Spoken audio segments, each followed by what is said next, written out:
हमारे 12वीं की इंग्लिश की किताब के अंदर सेक्शन 3 राइटिंग स्किल का है और सेक्शन 3 के अंदर जो है 3.4 जो है एक अहम राइटिंग स्किल है जिसका नाम है स्टेटमेंट ऑफ पर्पस, जिसे शॉर्ट फॉर्म में SOP कहते हैं।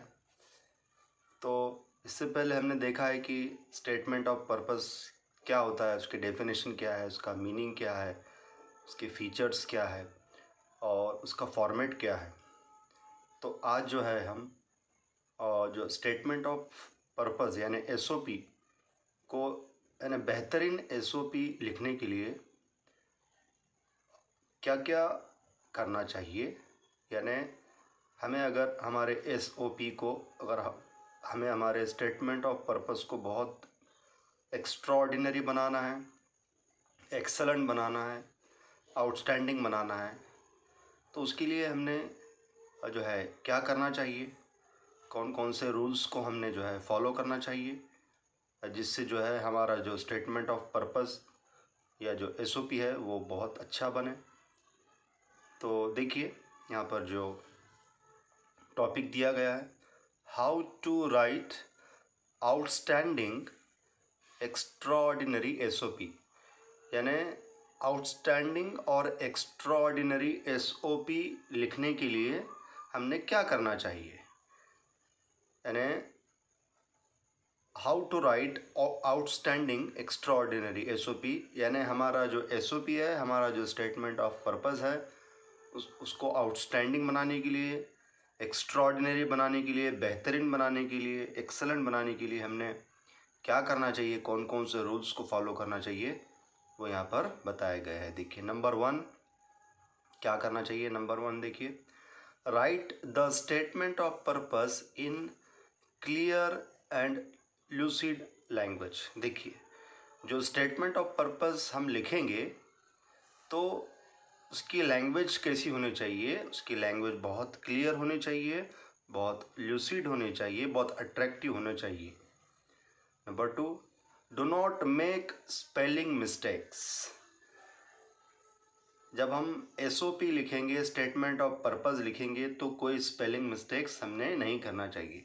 और वैसे भी हमें मालूम है कि इंग्लिश के अंदर जो है हम जहाँ कहीं पर भी हम इंग्लिश लिख रहे होंगे, जहाँ कहीं पर भी हम अगर इंग्लिश लिख रहे होंगे, रिटर्न फॉर्म में अगर हम इंग्लिश लिख रहे होंगे, तो ये बहुत अहम रूल होता है कि हमारी स्पेलिंग मिस्टेक्स उसमें जनरली ना हो, यानी स्पेलिंग मिस्टेक्स जनरली नहीं होना चाहिए। स्पेलिंग मिस्टेक्स का ख़ास तौर पर ख्याल रखना चाहिए।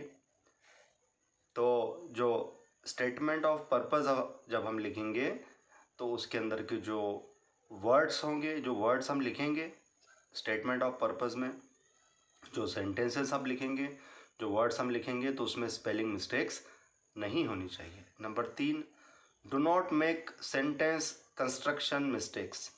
देखिए सेंटेंस कंस्ट्रक्शन के भी मिस्टेक्स नहीं होना चाहिए, प्रॉपर सेंटेंस कंस्ट्रक्शन होना चाहिए, सही सेंटेंस कंस्ट्रक्शन होना चाहिए।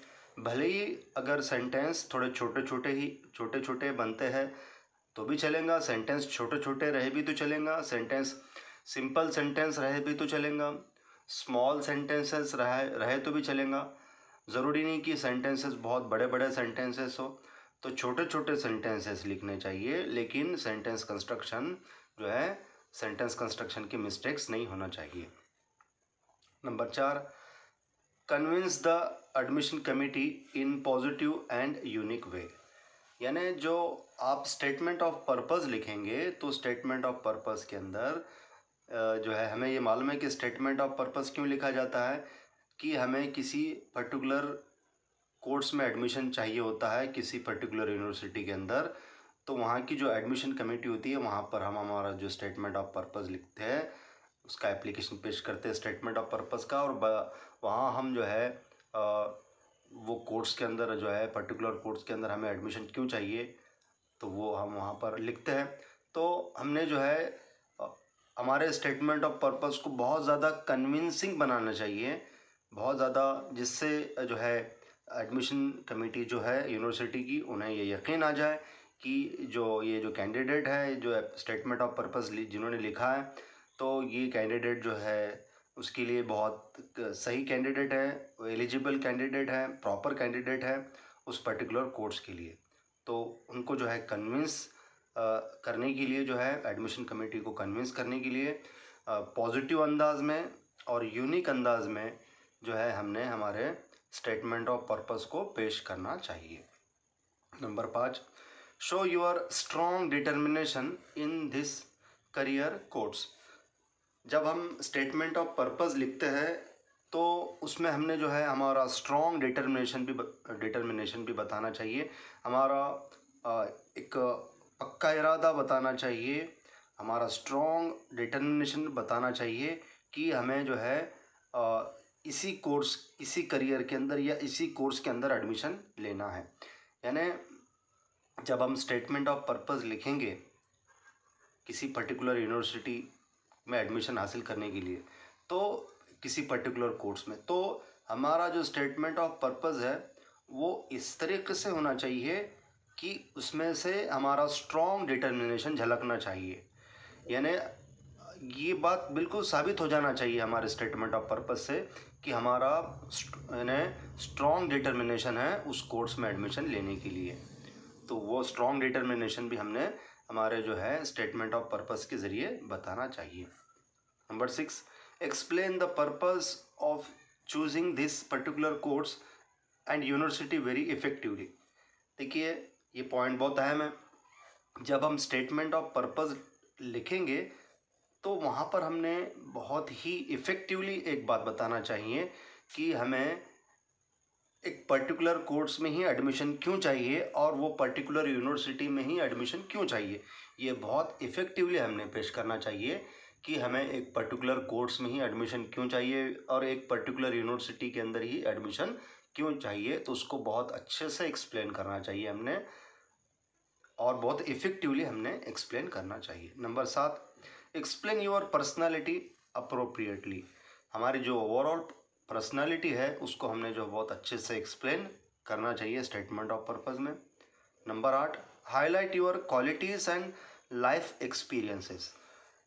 स्टेटमेंट ऑफ पर्पस के अंदर हमने हमारे जो क्वालिटीज़ है, हमारे जो खसूसियात है, हमारे जो स्ट्रेंथ्स है, हमारी जो क्वालिटीज़ है उसको हमने अच्छे से हाईलाइट करना चाहिए, एक्सप्लेन करना चाहिए और लाइफ एक्सपीरियंसेस को भी हाईलाइट करना चाहिए कि ज़िंदगी के अंदर कौन कौन से हमें यूनिक एक्सपीरियंसेस मिले हैं उसको भी हमने एक्सप्लेन करना चाहिए। नंबर 9, योर SOP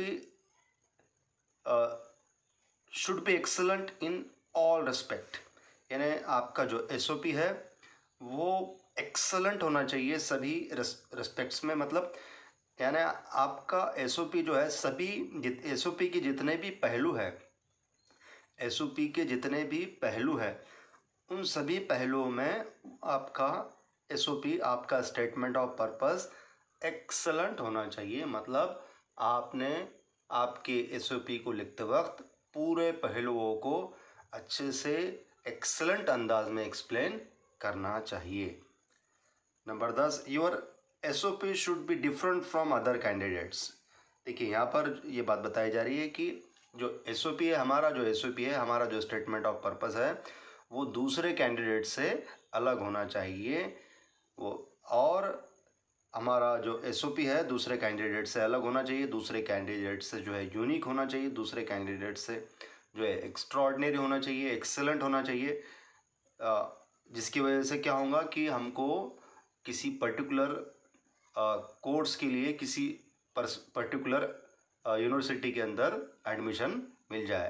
तो ये सब जो है ये जितने भी रूल्स बताए गए हैं इफ़ेक्टिव और आउटस्टैंडिंग और एक्स्ट्राऑर्डिनरी SOP लिखने के लिए, ये रूल्स को हमने फॉलो करना चाहिए। और ये रूल्स को हम जब हम हमारा SOP लिखेंगे 12वीं बोर्ड के इंग्लिश के क्वेश्चन पेपर में स्टेटमेंट ऑफ पर्पस पर जब सवाल आएगा और जब हम SOP बनाएंगे, स्टेटमेंट ऑफ पर्पस जब लिखेंगे तो हम ये जो रूल्स दिए गए हैं ये 10 रूल्स को जो है, ये 10 रूल्स को हम जो है फॉलो करेंगे, इसको अप्लाई करेंगे और हमारे SOP को जो है बहुत ज़्यादा आउटस्टैंडिंग एक्स्ट्रॉर्डनरी और एक्सेलेंट बनाएंगे, जिससे हमको जो है इसका आंसर लिखने के बाद हमको अच्छे से अच्छे नंबर जो है हासिल हो।